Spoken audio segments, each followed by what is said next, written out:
আমার মশলা ভুনা হয়ে গেছে, দেখেন পেঁয়াজগুলোকে কেমন গলে গলে গেছে।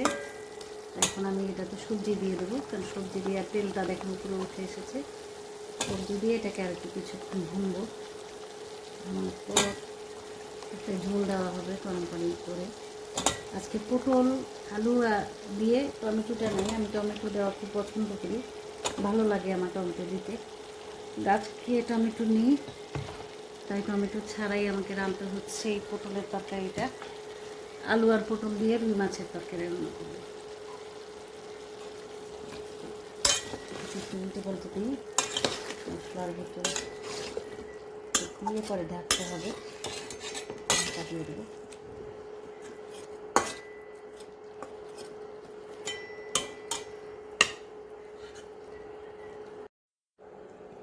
আমার সবজি ভুনা হয়ে গেছে, এখন এটার ভেতর আমি ঝোল দেব।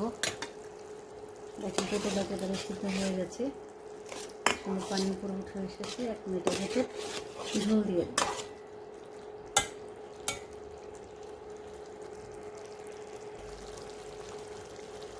গরম পানি করে রেখেছিলাম, গরম পানি দিয়ে দিচ্ছি।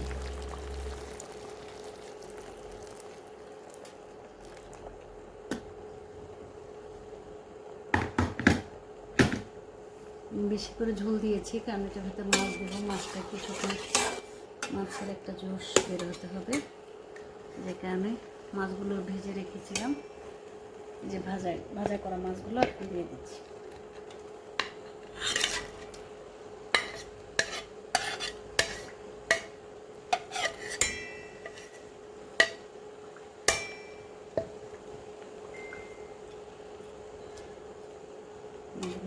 ছড়িয়ে ছড়িয়ে দিই।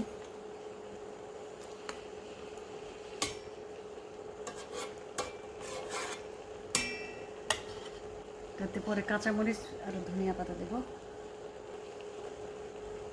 এখন আমি কয়েকটা কাঁচামরিচ দিয়ে দিই, কাঁচামরিচটা আসলে দিই হচ্ছে ঘ্রাণ আসার জন্য।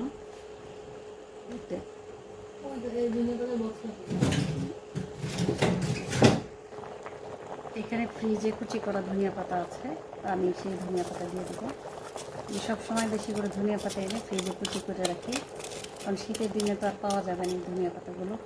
শীতের দিন চলে গেলে এই ধনিয়া পাতাগুলো পাওয়া যাবে না। এখন যেহেতু গরমের দিন, এখন ধনিয়া পাতা কম পাওয়া যায়, সেজন্য বেশি করে এনে কুচি করে রেখে দিই ফ্রিজে। এটাতে ধনিয়া পাতা কাঁচামরিচ সব কিছু দেওয়া হয়েছে। আরেকটু ঝোলটা কমলে নামিয়ে ফেলবো। তো আমি একটু টেস্ট করে দেখছি যে এখানে লবণ হয়েছে কিনা।